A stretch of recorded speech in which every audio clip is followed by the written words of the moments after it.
Olá, boa noite. Seja bem-vindo ao programa Ação Nacional. E a internet é uma ferramenta presente nas nossas vidas para tudo. Trâmites bancários, consultas médicas, compras e até para nos informar. Mas para todos esses assuntos é preciso ficarmos atentos e por isso precisamos entender como utilizá-las. Seja para assuntos do dia a dia, seja para filtrarmos as informações, também identificar o que é fake news e o que é verídico. Para isso, eu converso aqui com a advogada especialista em LGPD, Janaína Nogueira, e também o advogado e comunicador, Dr. Jorge Thanos, que está aqui com a gente hoje, participando deste Programação Nacional. Obrigado, primeira Janaína, obrigado pela sua presença, Janaína. Eu que agradeço. Obrigado, Dr. Jorge Thanos, de novo aqui com a gente. É uma honra estar aqui com vocês e ainda acompanhado dessa brilhante advogada. Vamos lá, então. E a gente vai bater esse papo muito gostoso aqui, que eu quero que vocês falem comigo. Primeiramente, para a gente explicar para o público que está nos assistindo o que é a LGPD. É isso, né, doutor? Não vou errar aqui, né? Como é a Lei de Proteção de Dados, que a gente costuma dizer, né? Para ajudar as vítimas de golpes cibernéticos, é isso? A Lei Geral de Proteção de Dados, ela entrou em vigor já desde 2021 e ela serve aí para proteger os dados dos usuários. Então, trazer uma maior informação de como os dados são utilizados. Ok. Bom, os golpes, eles estão se tornando cada vez mais comuns, né? Tanto na internet ou principalmente na internet, né, gente? A gente tem visto isso com muita frequência, né? Você recebe e-mails de uma forma que você não consegue nem hoje identificar se é realmente do banco, não é do banco, ou se é daquela loja ao qual você quer comprar aquele determinado produto que você sempre compra. E é incrível como essas pessoas têm acesso aos seus dados. Como é que as pessoas conseguem ter o número de telefone, CPF, tudo, doutora Janaína? Essa semana eu até acompanhei um caso de uma invasão, hack de uma conta do Instagram. Então, a pessoa que foi hackeada, ela até mencionou que provavelmente tinha algum acesso dentro da própria telefonia. Mas, na verdade, é que quando tem aquela autenticação de 2 fatores, que é o ideal para que as pessoas façam para se prevenir, elas colocam um número que elas tornam público. Então, eles acabam tendo acesso a esse número, fazem a portabilidade dentro da operadora e têm acesso tanto à conta do Instagram quanto do WhatsApp, e com isso eles conseguem ter acesso às pessoas, né? Então, eles continuam fazendo postagens como se fosse a pessoa, mas ali dentro do Instagram, além de fotos pessoais, eles colocam essa questão de Pix. Então, você paga Pix em dobro. Por exemplo, se você fizer um depósito de R$1.000, você recebe 2.000. E, infelizmente, muitas pessoas acabam caindo porque elas confiam que quem está por trás ali é o próprio dono do perfil, quando na verdade não é. Então, tem acontecido cada vez mais, eles estão muito avançados, porque realmente eles utilizam ali, vem com uma postagem dessa informação e logo na sequência ou um vídeo antigo que está ali na galeria ou alguma foto indicando que a pessoa continua com a conta, quando na verdade não está mais em poder dela. Eles procuram pessoas ou entidades, melhor dizendo, né? Talvez, se eu posso dizer assim, para aplicar esse tipo de golpe. Por exemplo, quando você olha e fala assim, bom, é uma entidade que está me pedindo Pix, né? Eu vou ajudá-la, ela ajuda crianças necessitadas. E você acaba, na verdade, caindo num golpe. Ou contas com um número de usuário grande. Por exemplo, essa conta tinha 459 mil seguidores. Então, a pessoa que tem uma conta com 459, ela já tem uma autoridade firmada, ela já tem uma relevância em relação ao conteúdo. Isso acaba trazendo uma maior segurança ali para quem acompanha. Então, continua as postagens normalmente, como se fosse aquela pessoa, mas por trás são realmente bandidos.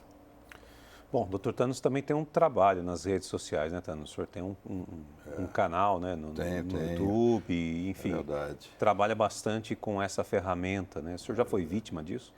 Já fui vítima porque eu acho que ninguém escapa, não é?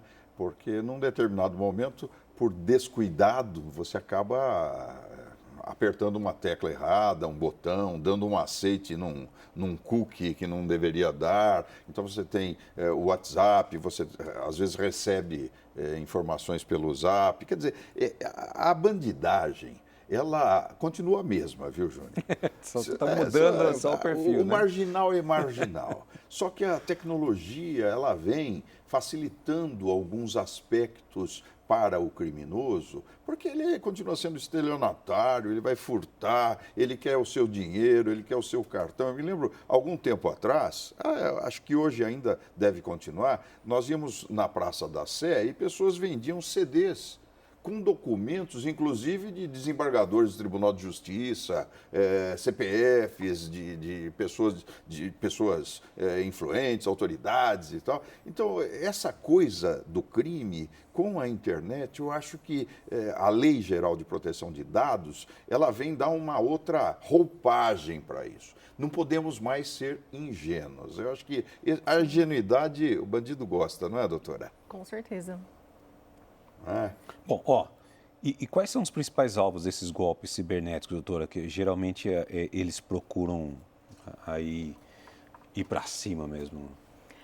Olha, eu acredito assim que não tenha um perfil específico.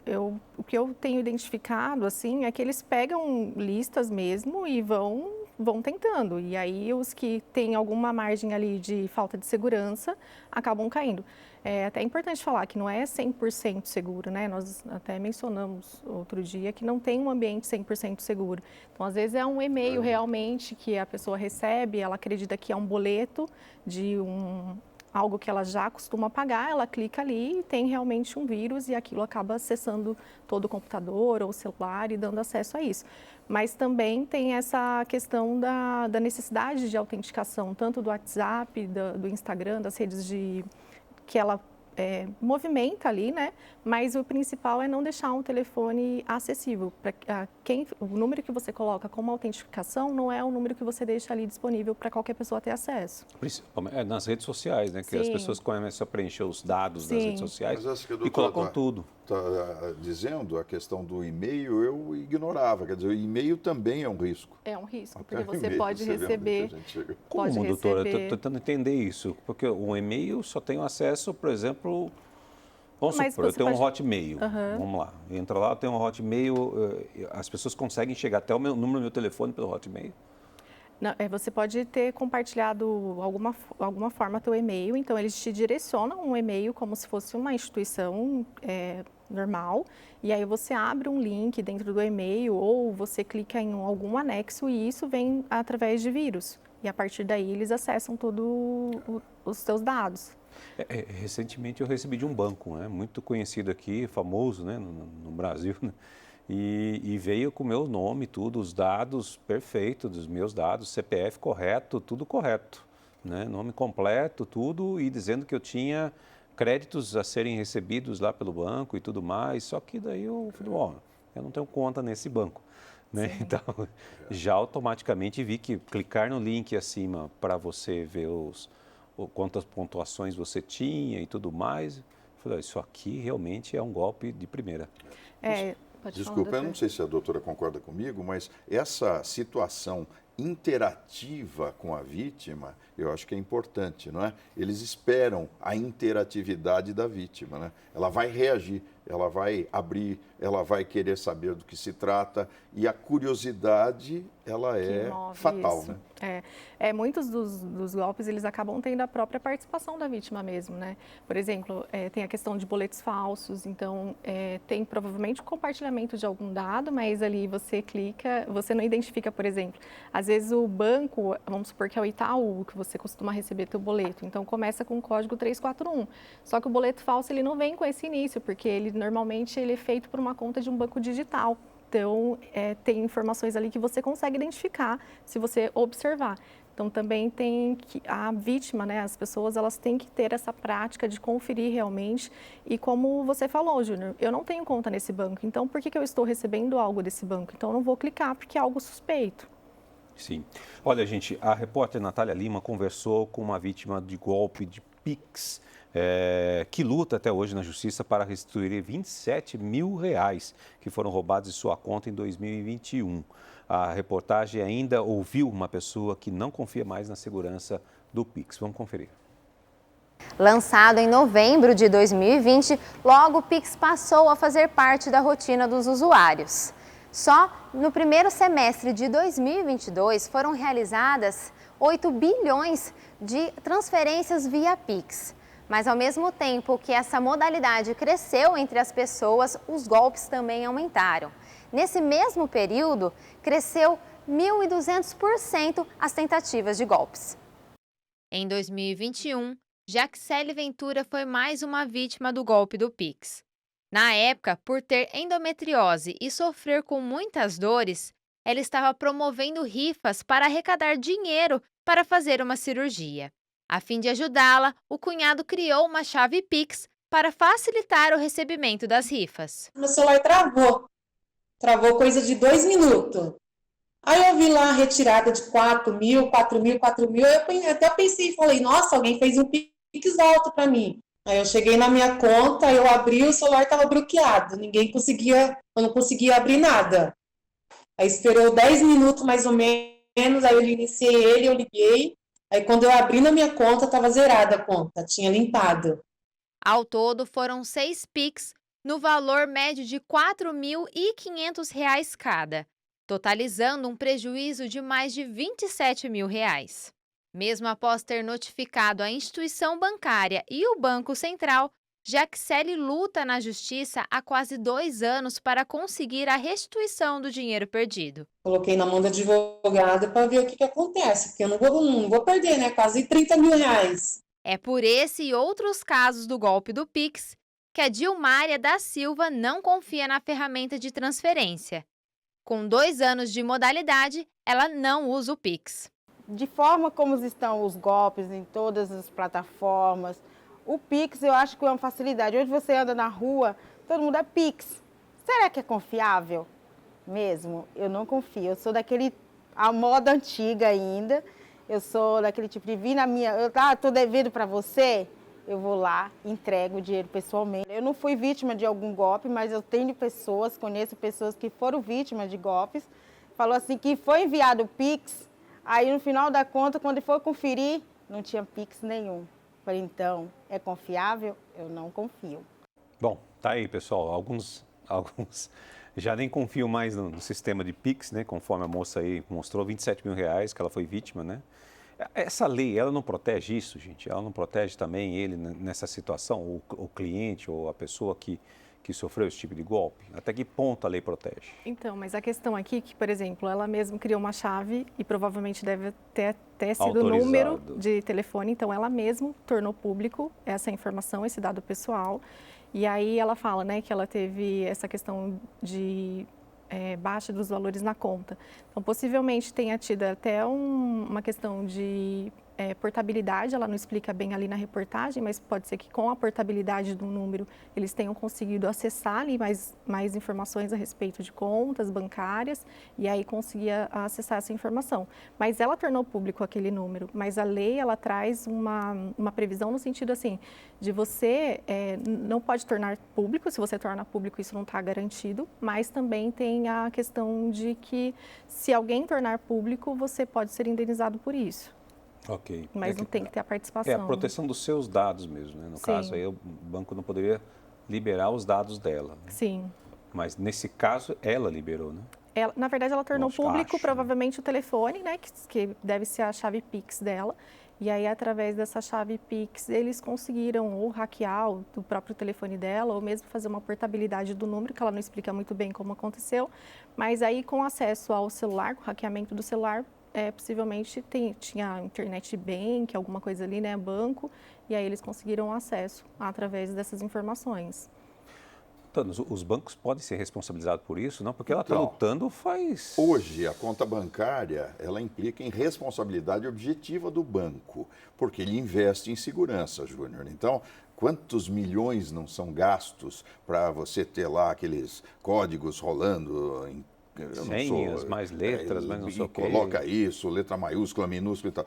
O Pix, ele é uma vantagem para o consumidor, para o usuário, para a movimentação simplificada. É claro que é, só que não há nenhum cuidado com relação às senhas. As pessoas usam, às vezes, o próprio e-mail. A bandidagem sabe como é que isso funciona. Está de olho nesse sistema. A transferência é simples. Então, nesse caso, há a responsabilidade, que eu sou contra, hein? Eu sou contra isso, mas há uma responsabilidade subjetiva do usuário. Então, a objetiva, sim, o banco é responsável. Ele tem que cuidar da segurança daquela conta. Mas na subjetiva, o usuário cai na culpa. Eu tive culpa porque, como disse a doutora Janaína, eu facilitei o procedimento. Eu não tomei as devidas cautelas. Enfim, o que é um celular hoje? Ele é algo devassável. Facilmente devassável. Por isso é a briga pelas senhas criptografadas,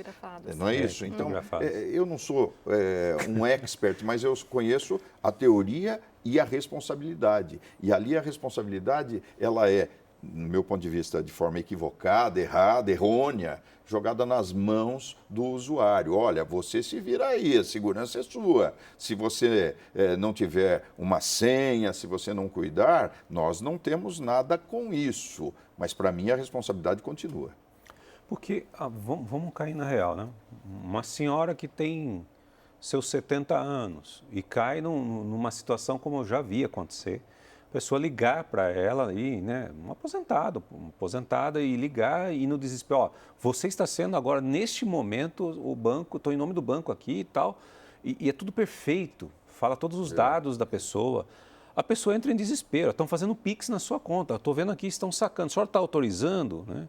Isso eu conheci uma pessoa que aconteceu isso, né? E no fim sacaram R$8.000 da conta dela, porque ela falou, não estou fazendo, pelo amor de Deus, então a senhora tem que fazer esse procedimento. Né? E ela acabou fazendo o procedimento porque ela estava em desespero na conta dela, aposentada, coitada. Mas aí denota um vazamento de dados, porque eles tinham acesso a número de conta, agência, às vezes até sabe qual é o nome do gerente, porque eu já acompanhei caso assim, então aí denota que tem um vazamento de dados. Aí entra a LGPD de fato. Entendi. Bom, aí deu para dar uma diferenciada nos casos. Mas eu insisto, a responsabilidade para mim é bancária. Podem querer afugentar essa sombra, né? Deixar nas mãos. Mas nesse caso da idosa, não vamos esquecer que idoso cai em golpe de empréstimo na própria conta, consignado. Idoso porque normalmente ele já chega numa idade que quer ser absolutamente transparente. E hoje, essa transparência via telefone não deve ser praticada com simplicidade. E agora a gente vai falar um pouquinho sobre a lei contra a desinformação. Bom, combater a desinformação também é uma das ações para que haja uma redução no número de vítimas de golpes cibernéticos, a fim de evitar a disseminação de fake news nas redes sociais. No dia 25 de abril, a Câmara dos Deputados votou um regime de urgência à tramitação do projeto de lei 2630, conhecida como PL da Fake News. Vamos entender o que esse projeto do deputado Orlando Silva, do PCdoB, propõe. É importante nós termos uma regra para garantir a liberdade de expressão de todos na internet. A liberdade de expressão está fortalecida com a definição de um processo em que o próprio usuário pode contestar quando se sentir prejudicado. É necessário mudar o regime de responsabilidade dessas plataformas e ter mais transparência, para que a sociedade saiba como ela funciona. E tudo isso para fortalecer a democracia. Tudo isso para proteger a nossa infância e adolescência desses ambientes criados por uso malicioso da internet. O texto do PL das Fake News torna obrigatória a moderação de conteúdo na internet para que sejam identificadas, excluídas ou sinalizadas postagens e contas com conteúdo considerado criminoso. A proposta também determina que as plataformas chamadas Big Techs, como Facebook, Instagram e Twitter, analisem conteúdos potencialmente ilegais e remunerem veículos de comunicação pela utilização de conteúdo jornalístico. O deputado Carlos Jordi, do PL Fluminense, criticou as medidas. As pessoas estão se informando nas redes sociais e as redes sociais, as plataformas, passaram a ser um ambiente muito atrativo para se investir. E aí, o que vem trazendo esse projeto é uma série de mecanismos que inviabiliza o trabalho dessas redes sociais, que faz com que elas passem a encarecer a sua publicidade. E mais, tem dispositivos que fazem com que as redes sociais tenham que transferir recursos, tenham que fazer uma remuneração para os órgãos tradicionais se replicarem o seu conteúdo. O deputado Pastor Henrique Vieira, do PSOL do Rio de Janeiro, rebateu a acusação de que o PL das fake news vise a censura. Debater a regulação da internet não tem a ver com censura, tem a ver, inclusive, com o combate à política do ódio, à fake news, ao extremismo e grupos violentos que se organizam através da internet. São muitas frentes para a gente defender a democracia, enfrentar a política do ódio, reduzir a desigualdade e construir um país de justiça e de solidariedade. Não é PL da censura. Tem medo quem se utiliza da internet para praticar crime e incitar a violência. Bom, tá aí um negócio que eu vou falar para vocês. O que deu de comentário em relação a essa PL da fake news, como se diz aí, né? É como se ficou chamada, né? 2630. E uma linguagem simplificada, gente. Como é que a gente pode explicar um pouquinho o que é a PL da fake news? Quem quiser começar a falar aqui, só de uma forma assim para as pessoas poderem entender. Porque muitas pessoas até ficou ouvindo todos esses comentários, mas o que essa lei propõe realmente? A PL é um projeto de lei. Esse projeto de lei ele está aí desde 2020, então não é algo novo, se eu não me engano, desde julho. O texto original já sofreu algumas alterações, justamente porque eles formaram 12 mesas, salvo engano, para a discussão. Então, os provedores eles já se manifestaram, algumas pessoas da área de LGPD, inclusive, também se manifestaram, delegados de polícia, a respeito desse tema. Então, é um texto que já sofreu algumas adaptações e, lendo hoje, eu acredito que ainda precisa de uma melhora em relação a alguns termos, em específico porque hoje nós já temos o Marco Civil da Internet. Então, ele traz algumas disposições com obrigações para os provedores e, infelizmente, o judiciário, o doutor até pode complementar se for o caso, não consegue dar vazão à própria lei que nós temos. Então, por exemplo, tem um conteúdo e você não sabe exatamente quem está por trás ali daquele conteúdo. Você entra com uma ação judicial para identificar de quem é aquela conta e isso pode ser que demore um tempo para que a justiça consiga identificar quem está por trás e acabe passando o prazo, por exemplo, dos provedores, que é de 1 ano, para manter essas informações. Então, hoje, infelizmente, nós não conseguimos cumprir o que nós já temos de disposição. Então, talvez trazer tantas obrigações para os provedores, no sentido de que eles têm uma responsabilidade solidária em relação aos próprios infratores, pode estar punindo a tecnologia e não vai solucionar, de fato, o que é um problema que nós temos. Não que não seja importante o tema, eu acredito na relevância do tema, sim, mas eu acredito que precisa ser melhor debatido. Sim, acredito também. Eu acho que tem que ser, existe leis, né? Existe limites para tudo, né? Mas às vezes, realmente a senhora colocou muito bem, eu acho que às vezes a gente pode prejudicar totalmente só a empresa, né? E aí mas eu não acredito nisso, Júnior. Sabe por quê? Não acredito. Porque nós temos muitas leis. Não é? Tivemos recentemente o caso dos fascistas, nazistas no Telegram e houve uma decisão, se eu não me engano, do ministro Alexandre de Moraes, que suspendeu o serviço no Brasil e impôs... Do Telegram. E impôs, isso mesmo, eu acho que eu disse errado, né? Mas no Telegram, e impôs uma multa de R$1 milhão de reais até os dados chegarem às mãos da justiça. Então, eu não vejo uma justiça de joelhos para os provedores, para essas empresas todas, Big Techs, né? Essas empresas. Então, eu não vejo, não. Eu acho que nós temos leis e as nossas leis, elas passam a ter uma vigência inequívoca. Agora, essa PL, no primeiro momento, eu gostaria de fazer uma observação, sem nenhum cunho ideológico, mas é impossível não fazer. Porque, de um lado, você tem a extrema esquerda, PSOL, PCdoB, definindo uma situação relativa à liberdade de expressão, o que me causa uma estranheza. E do outro, a direita, não é? Dizendo, não, eu sou contra, entre aspas, esse tipo de projeto. Então, nós estamos vivendo também um conteúdo polarizado, maniqueísta, ideológico por trás dessas fake news. Eu não consegui ver, se a doutora observou, por favor, me oriente nisso também, o que é a fake news. Não há o conceito de fake news.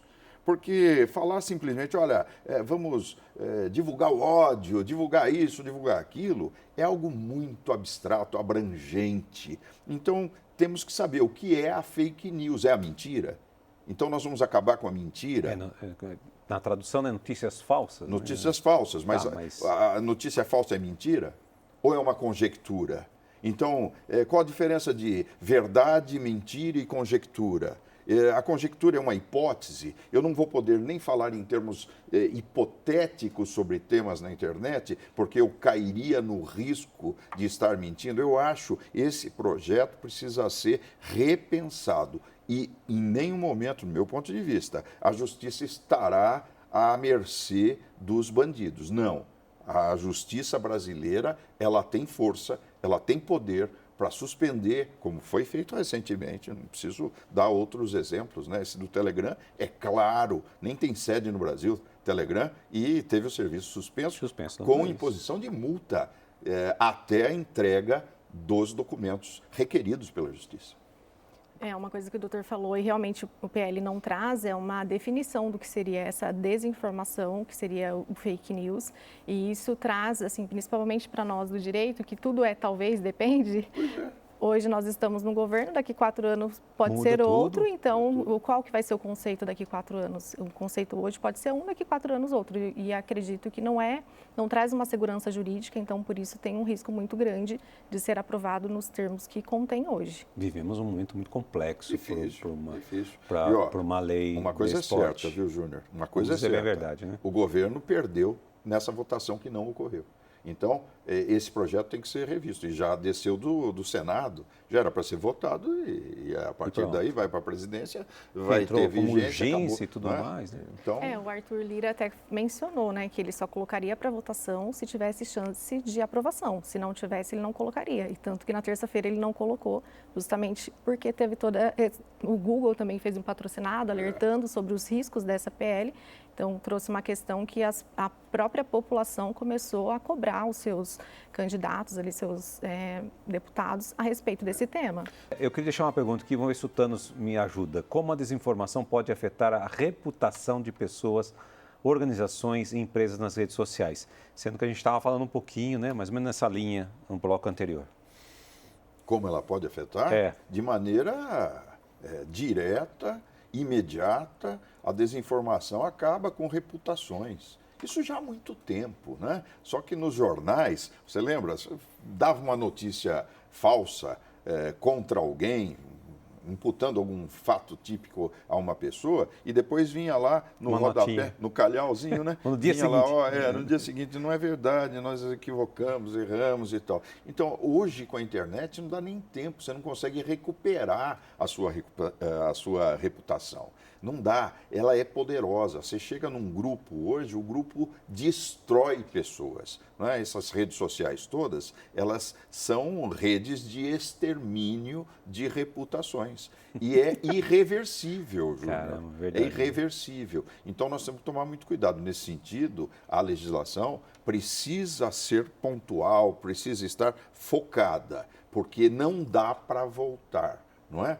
Hoje, você fala alguma coisa de alguém... Né? Antigamente, no marketing, a gente tinha a seguinte premissa, doutora Janaína, que era assim, você fala bem de alguém, a outra pessoa vai espalhar para, no máximo, 6 pessoas. Se você fala mal, vai espalhar, no mínimo, para 20 pessoas. Isso era lá nos anos 70. Hoje, são milhões de pessoas, não é? E é incontrolável isso.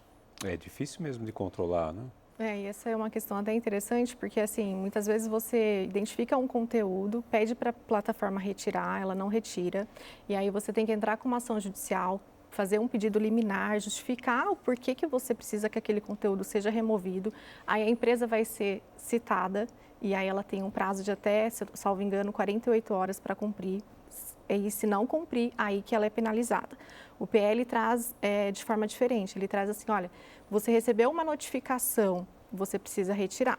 Se você não retirar, você tem uma responsabilidade solidária com o infrator e a partir daí você já pode ser multado em até 50 milhões de reais por infração.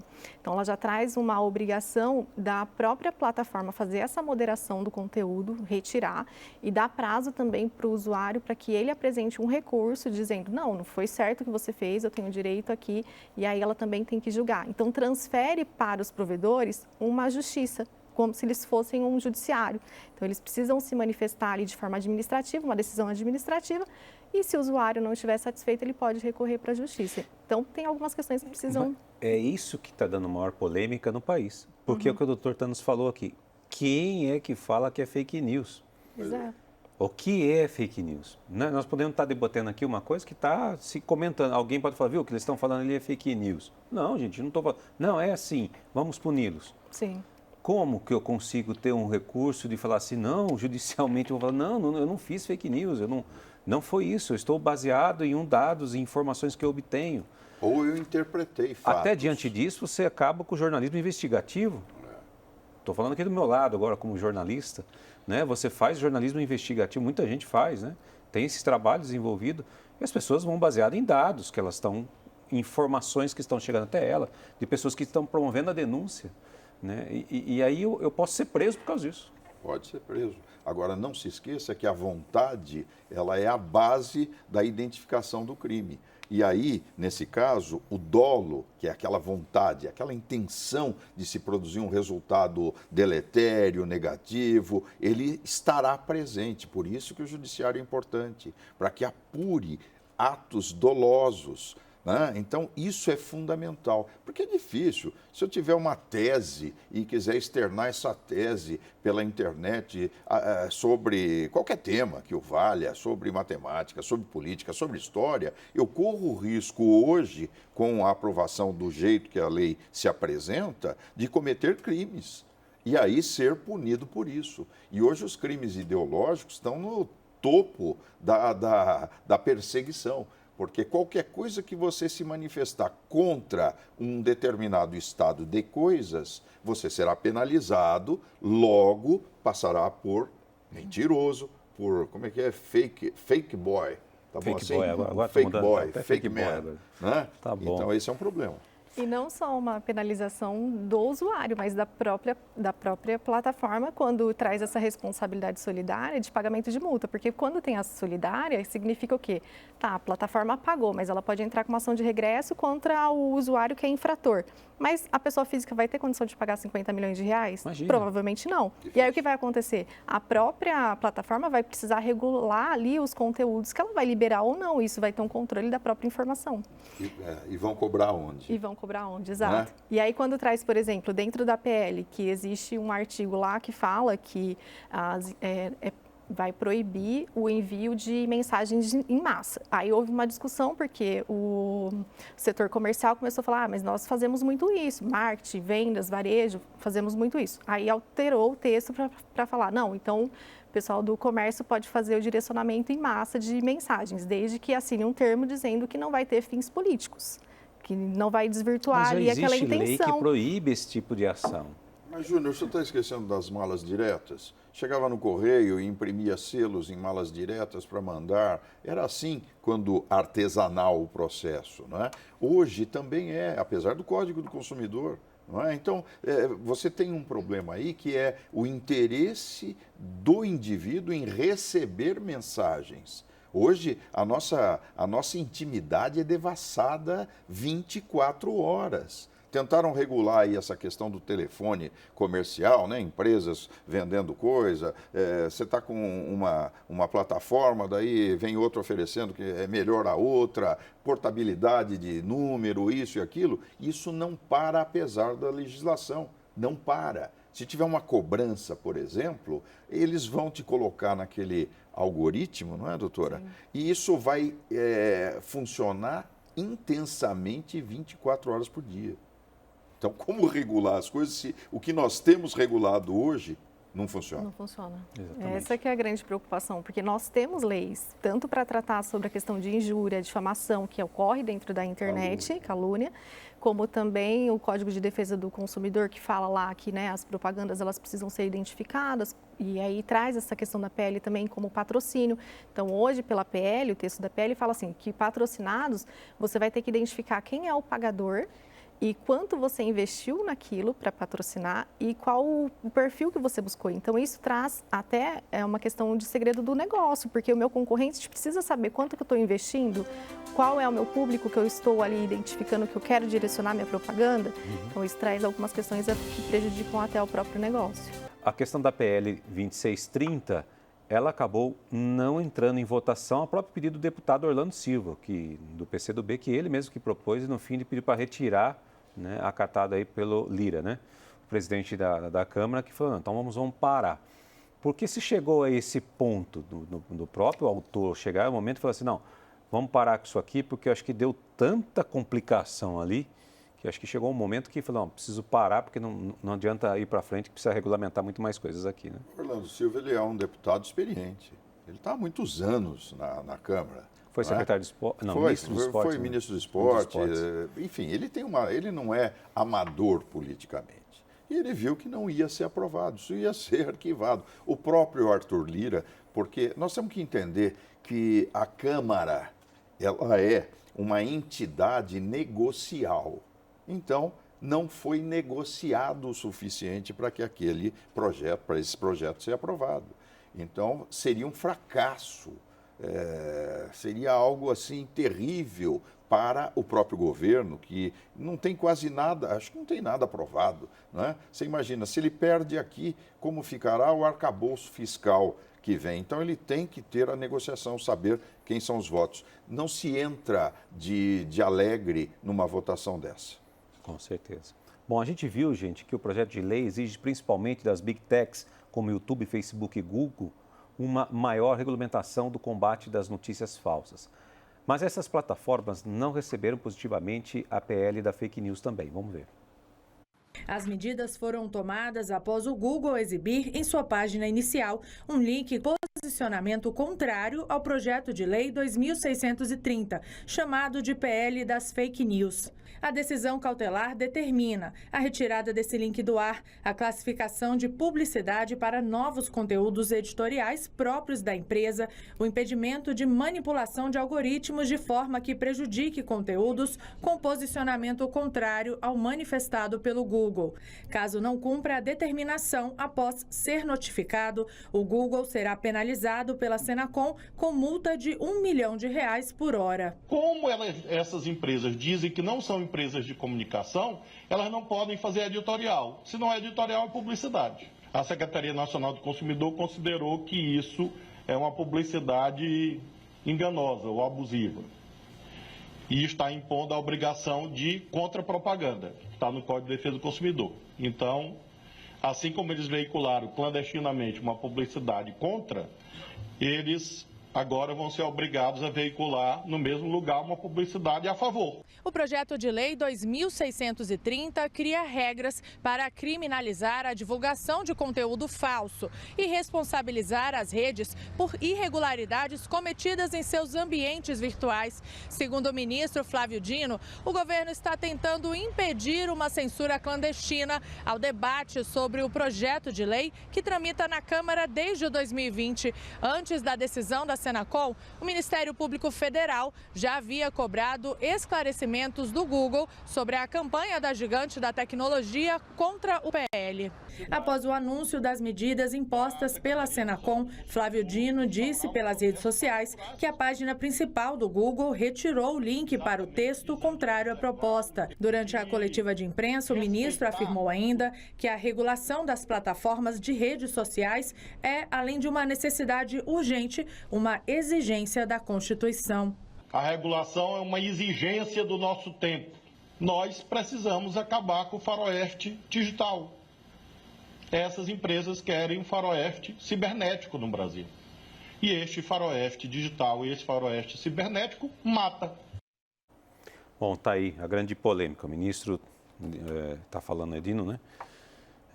falando na necessidade. A gente comentou isso aqui, né, que há uma necessidade, sim, de ter até uma regulamentação, se fala disso, mas não nos conformes como foi proposto, eu acho. Né? Eu acho que é isso que a gente está chegando num senso mais ou menos comum aqui.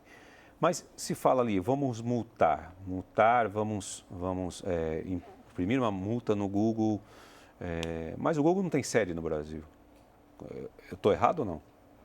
Me ajudem. Agora eu não me recordo se tem, doutor, não, mas sede. Independente de ter sede ou não, ela vai ser penalizada. Vai? Sim. Vai, claro, vai ser penalizada sim. Porque ela tem aqui representantes e tem representantes lá fora também, não é? E veja, volta ao caso do Telegram. As suspensões serão válidas se o judiciário vier a pedir. E o ministro, ele tem certa razão, não é? Não na pressa, eu acho que não pode ser no afogadilho esse tipo de legislação como está sendo, né? Vamos melhorar tudo que vai acabar o problema, pá. Não é assim, tem que ser muito discutido isso. Mas ele tem razão, a Constituição inseriu um novo inciso, um último inciso lá, o 79 na Constituição, falando sobre a Lei Geral de Proteção de Dados, colocando lá alguns dispositivos, alguns parágrafos sobre o que tem que ser feito. Então, a legislação pede uma regulamentação, não é? Não tenho dúvida, mas é o que eu digo. Não pense que o judiciário é inoperante, porque ele não é. Ele é eficaz quanto a punições. E a empresa, ela tem que se adequar, sim. Ela tem, do meu ponto de vista, me perdoe, ela tem responsabilidade, porque o espaço é gerenciado pelo provedor. Então, ele tem responsabilidade. Qual será? Se é subsidiária, se é solidária, que tipo de responsabilidade será, cabe ao judiciário, mas ela tem. Quando você fala solidária, subsidiária, traduz isso para nós, então, para as pessoas exemplo, poderem entender. Na o que área é solidária, do subsidiária? direito do trabalho é melhor, tá? Tá. Você está trabalhando para nós dois aqui, duas empresas diferentes. Tá? Então, eu contratei você, mas nós temos a nossa parceria. Então, dependendo da relação, ela pode ser minha responsável subsidiária. Eu pago a você e depois, ou se eu não tiver, eu não tenho condições de pagar, você pode promover ação contra ela. Ela faz parte do polo, né, da reclamação. Então, paga um, paga outro. Depois nós vamos nos entender de quem é a verdadeira dívida. Então, essa é a subsidiária, é aquela que o terceiro fica lá no guarda-roupa aguardando. Né?